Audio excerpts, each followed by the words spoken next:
Hi, friends. In our previous talk, we explored who Friedrich Nietzsche was and why his ideas continue to influence the modern world.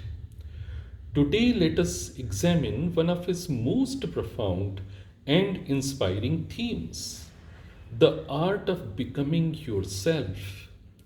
Nietzsche believed that most people do not truly live their own lives. Instead, they inherit opinions, values, ambitions, and even fears from family, society, religion, or culture. Without realizing it, they become copies of others rather than creators of themselves. His challenge was simple yet revolutionary. Become who you are.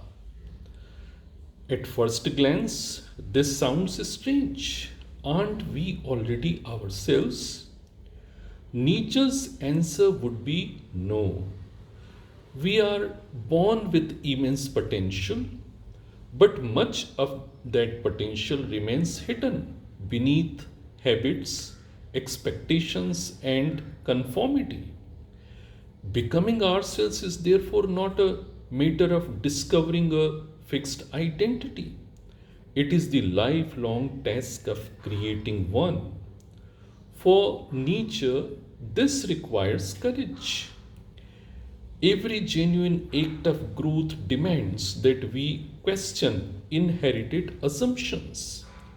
It asks us to think independently rather than merely repeat what everyone else believes. This does not mean rejecting society or tradition simply for the sake of rebellion. Nietzsche admired those who questioned honestly, accepted responsibility for their choices, and shaped their own character through disciplined effort. Another remarkable feature of Nietzsche's philosophy is his understanding of suffering. Modern culture often treats suffering as something to be avoided at all costs. Nietzsche saw it differently. He believed that many of humanity's greatest achievements emerged through struggle.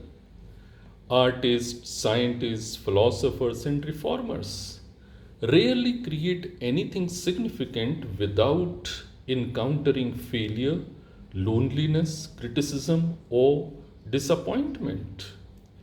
Rather than destroying us, hardship can deepen our understanding and strengthen our character, provided we respond creatively. This insight is captured in one of his most quoted observations. What does not kill me makes me stronger. The statement is not a promise that suffering automatically improves us. Instead, it reminds us that adversity can become an opportunity for transformation if we meet it with resilience and wisdom. Nietzsche also warned against what he called resentment, the habit of blaming others, circumstances, or society for our lives.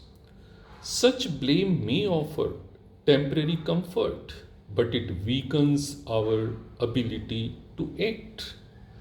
True freedom begins when we take responsibility for our own growth. Interestingly, Nietzsche was not interested in producing followers. He wanted independent thinkers. If someone merely repeated Nietzsche's ideas without examining them critically, he would probably regard that person as having misunderstood his philosophy. His deepest hope was that each individual would become an original creator of values rather than an imitator. Whether one agrees with Nietzsche or not, his questions remain profoundly relevant. Are we living according to our deepest convictions or merely according to social expectations?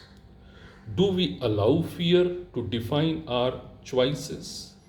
Can our struggle become sources of wisdom rather than despair? Can we transform our lives into works of creativity, integrity, and courage? These questions explain why Nietzsche continues to speak to readers across generations. He reminds us that the greatest journey is not the conquest of the world, but the transformation of ourselves. Perhaps that is what he truly meant by becoming who we are. Thank you.